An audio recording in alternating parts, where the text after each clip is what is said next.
Hello, and welcome to chess.com. On chess.com, we play chess. I'm facing an opponent who has a flag. I think every single time I've said, guess the flag, and then I just never show it. So, go ahead, guess the flag in the comments down below, guys, and I'll reveal it in 3, 2, 1. He is from Argentina. You could have guessed it from his name, though. It's unfortunate. Playing the semi-Slav. I sometimes go g3 here to try to transpose to a Catalan. I'm pretty sure that's inferior, but we're going to play it. Probably just knight c3 is good. Yeah, we go here, we castle. We're not worried about the tension on c4. We sack the pawn sometimes even. This is interesting because it allows for c5, attacking the bishop, which I think is actually bad because my whole queen side's undeveloped. He's preparing a quick e5, so I have to be a little bit careful of e5. Okay, he's slowing down e5, so I'm not so worried about it. I think now I can play queen c2. I think you play queen c2 a lot in this semi-Slav structure here because he needs to get the bishop out, and the only way he can do that is by opening the center. Otherwise his bishop is very sad. He's playing this a little bit slower than I think he should, so I kind of want to just try to break through quickly, get e4 in as fast as I can, which would be knight d2, knight d2 or knight c3, and then play e4. I assumed I was talking about knight b to d2. The problem with my knight on d2 is that it blocks the rook on d1 from looking at the queen. And the problem with knight c3 is it blocks my defense of the c4 pawn. So I don't really like getting my knight out right away. I feel like if I play rook d1, which is what I want to play, it's an inferior and a slow transposition. Yeah, so I'm considering playing c5 to kick the bishop back. Now my c pawn is not undefended. And then I can bring my knight out to c3, play e4, and try to take advantage of what I think is mine. Now, that all seems well and good. The problem is my bishop, So maybe b3 first? Dang it. I think we're going to see why it's wrong. Playing c5 makes e5 even stronger. We'll just play rook d1. We're developing our pieces in an awkward and weird way. My bishop has to go on the b2 diagonal, I think. So probably b3 was even useful there. b3 actually solves a lot of problems, I think. h6 I don't like. I don't think h6 is the right move. I think I can just play forward, and I can even sack this pawn. I think this is acceptable. Maybe pushing first is right. I don't think that playing c5 is like ever good, which is so confusing because I want to make a queen on the queen side, so I have to move the pawns eventually, but it's just getting rid of so much tension, and it makes e5 so strong. So this is weird. This signals that he's trying to play b5 or trying to take first. He could take first. The problem is that here I can just push e4, I think, and I'm threatening the fork on e5, so I think he has to take. I take. He takes. I take. His knight goes to f6, and my queen drops, importantly, back to e2. This defends the rook, and also looks at the b5 square, so he can't get through the push that he wants. He pushes, I take, he takes, and then now my bishop can be opened on the long diagonal. So a4, I think, is actually on the cards here. Yeah, a4's on the cards. Is c5 a good move? c5 seems like a very bad move because it opens up the d5 square for him forever. Forever. We also have the idea of bringing our knight to the middle, which I think I'm going to play now. We need to stop e5 for sure because that lets out his bishop for free. Yeah, I think e5 is the right idea. e5 is stopping his break. We can play f4. We can play bishop f4 perhaps. Yeah, and then we definitely need to play. Let's see. He takes, I take, his bishop is attacked.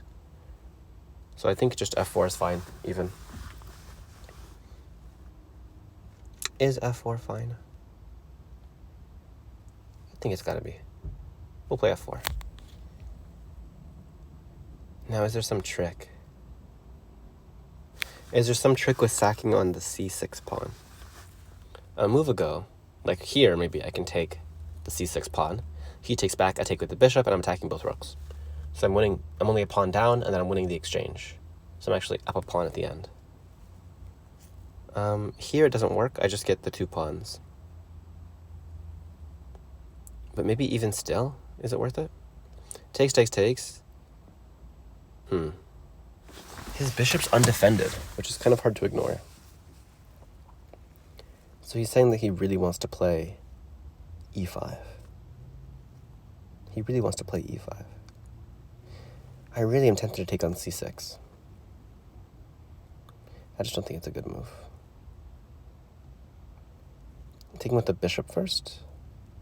Then I'm attacking the queen. That's not bad.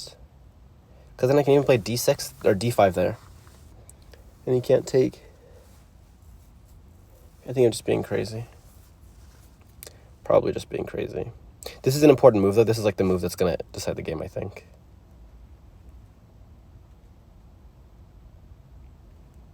Yeah, it's a really important move. We'll go this way. We'll retreat. And he pushes in the center, which is smart. Here, we're attacking his bishop. He checks. I come back. He takes.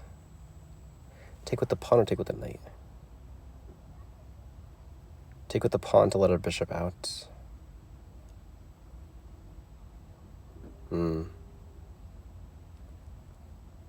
Take with the knight, I think, to preserve the pawn structure. Preserve the pawn structure. We can always play bishop e3 next. I'm way low on time. This is not, I don't know, this doesn't seem like so decided. Takes, takes, takes. So he's trying to win this thing. That's unfortunate. I guess we have to defend it again. I really didn't want to. Oh, dang it. And then he has bishop b4. Then he has bishop b4. Which is a good move. I guess I'm just lost now. It's sad. Can I do something funky? Do something weird? So I can't win over the board anymore. Rook e1 is the only way to defend the knight again. Checks captures threats. Only one check. Bishop d3 gets taken for nothing, so we're not going to play that move. Captures. I can take the knight 2 different ways. Taking with the rook. He takes with the bishop. I just act in exchange for nothing. Maybe it's not for nothing. So we'll look at that a little bit more seriously. I can take the pawn. I think we got to sack the exchange. It's unfortunate.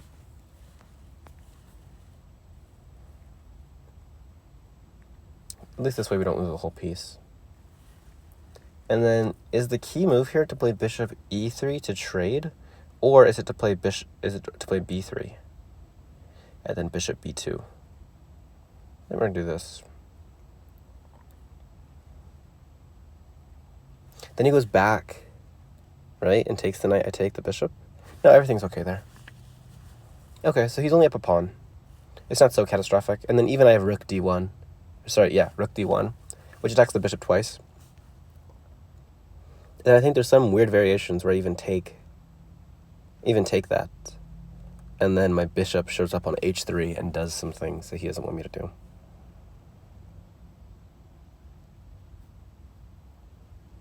Yeah, the whole point of the Catalan is so you would get like an advantage on the queen side, and all I have is a pawn on c4, which I put there on move 2. Was it move 2? Yeah, move 2. So that pawn on c4 has been the but I have no advantage to speak of. I have 2 bishops, and I'm actively trying to get rid of that. I don't like this move. I don't think it's good. I think we just defend our pawns. Is his queen better? I think his queen is better on c5. So we're just going to play calmly b3. Our rook will come to the open line.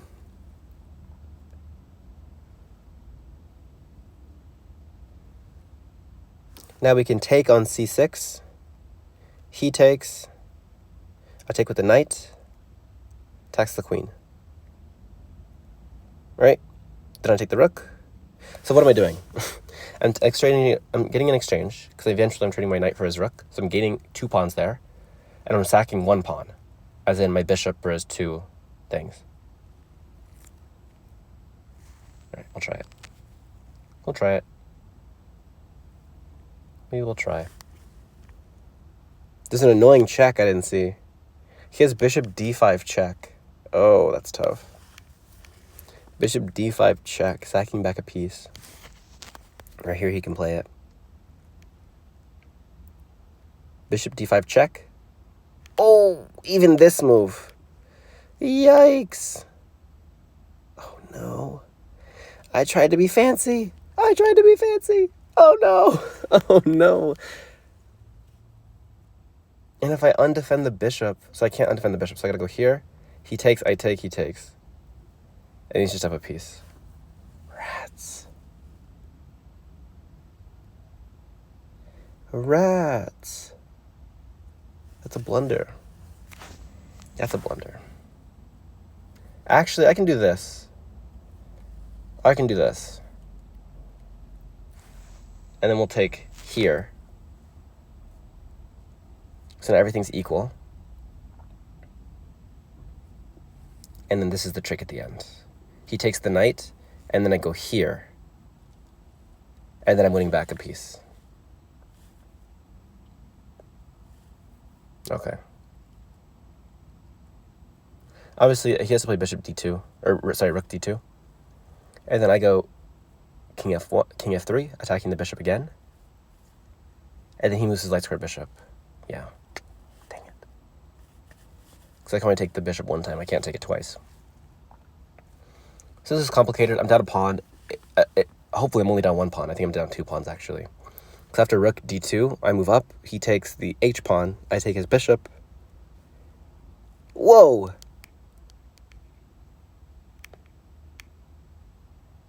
I didn't even see that was legal. That's crazy. What? He can just defend it? No. No. I go here and here, right? I go to e2 with the king.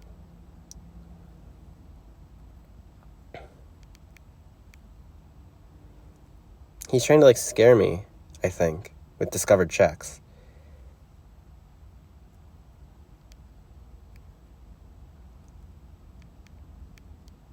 But I go here. He takes my rook, and I take his rook. It's just a trade of rooks, and he's still up a piece. Dang. My pawns are so bad. My pawns aren't bad. It's just that he has 2 bishops. 2 bishops, what else? What else do you want? Yeah, his rook can't do anything. There's an issue, which is rook just retreats. Then rook d1 and bishop g4. Strong. Rook d1. Oh, dude, he goes back, rook d1, bishop g4 wins. Yikes. Homie G, I played this game so poorly. It's over. It's over. It's unfortunate. I mean, never say die, but it's over. Why didn't I take the bishop? I was in check. I was freaking out. I was like, wait a second. I could have taken the bishop. I couldn't have taken the bishop. He just goes back, and I got to move my rook somewhere. I can't put it on d1 because I lose it. So I'll put it over here instead. Let's go. I'll try to not lose a rook for nothing. It's easier said than done. Probably queen c3 or bishop c3 is good. Okay, this seems fairly innocuous. Fairly innocuous. I still think bishop c3 is the best move. Threatening rook d2, check, winning the pawn on a2. That doesn't seem right. Now I get to attack the bishop. He moves his rook to f3 check. I move it over to g2, and I just don't see anything for him. He's just doing a really complicated way to trade rooks. Is that what this is? Because now I have moves like h3. Like h3, g4, h5. h3, g4, f5. Yep. Yep. Move of it. Bishop f5 is definitely the move. Rook e2 saying, haha, I'm attacking a bishop. And then rook d2 trading. And then you go bishop b2. I have to move. You go bishop a2. And I can't say both the b3 and other pawns. Is here any good? Here he takes. I take. He moves the bishop. So it saves me a tempo. We'll go here. Attacking his bishop. His bishop can't move away. because then he loses the rook, so he has to take, I think. Now his bishop's attacked. And yeah, we landed ourselves in a losing position. Let's go. Okay, strategy time. Lose a pawn now or lose a pawn later? Lose a pawn now. We're distracting the bishop from the diagonal that I don't want to be on. Oh, he goes back on it. But now we're trying to defend stuff. And even b4 is a good move, I think. So he stops b4, smart. I say, I do want to play b4 for sure. He says, okay, you're allowed, I let you. And now he's going to sack a bishop from one of my pawns, and it will be a bishop and a pawn versus nothing. So, he wins. What? That seems unnecessary. Up. Moving on up. Moving on up. He's got to be a little bit careful.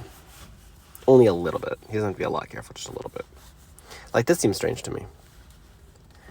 Because my king goes to c5, I push. He goes back, I push. Like, he's letting my pawns get really close, and he doesn't have to do that. So the question now is, do I take the... I can't take the a4 pawn anymore, so I have to go here. And then I get a push. And I think he just sacks it now. And then puts his bishop on f5. Yeah. Just move, he just plays g5 there. So it's, to follow the line really quick, it's g5, b6, bishop captures b6, king captures b6, bishop f5. And I can't queen. No queening for me. No queening for me.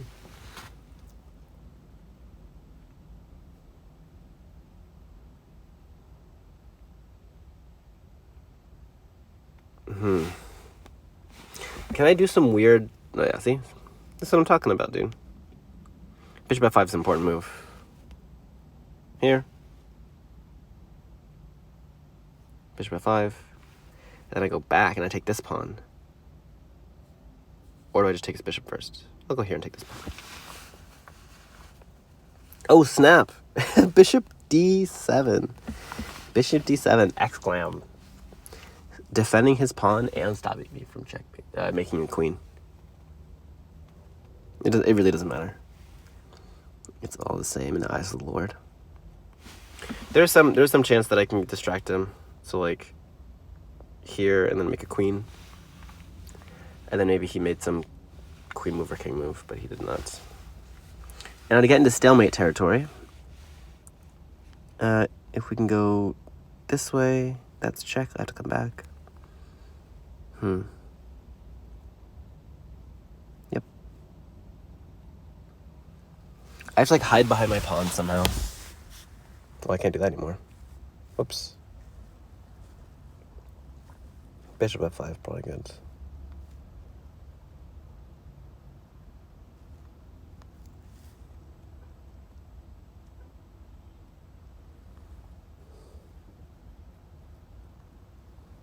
That was really efficient. I like that a lot. GG. And so I can build the habit. Thank you guys for watching the game. My opponent was from Argentina, so go ahead and hit the subscribe button if you guessed Argentina. And leave a like. Tell all your friends. You're watching chess videos. I know how many friends you have. He wants a rematch. Unfortunate. Have a good day. Stay Turkish.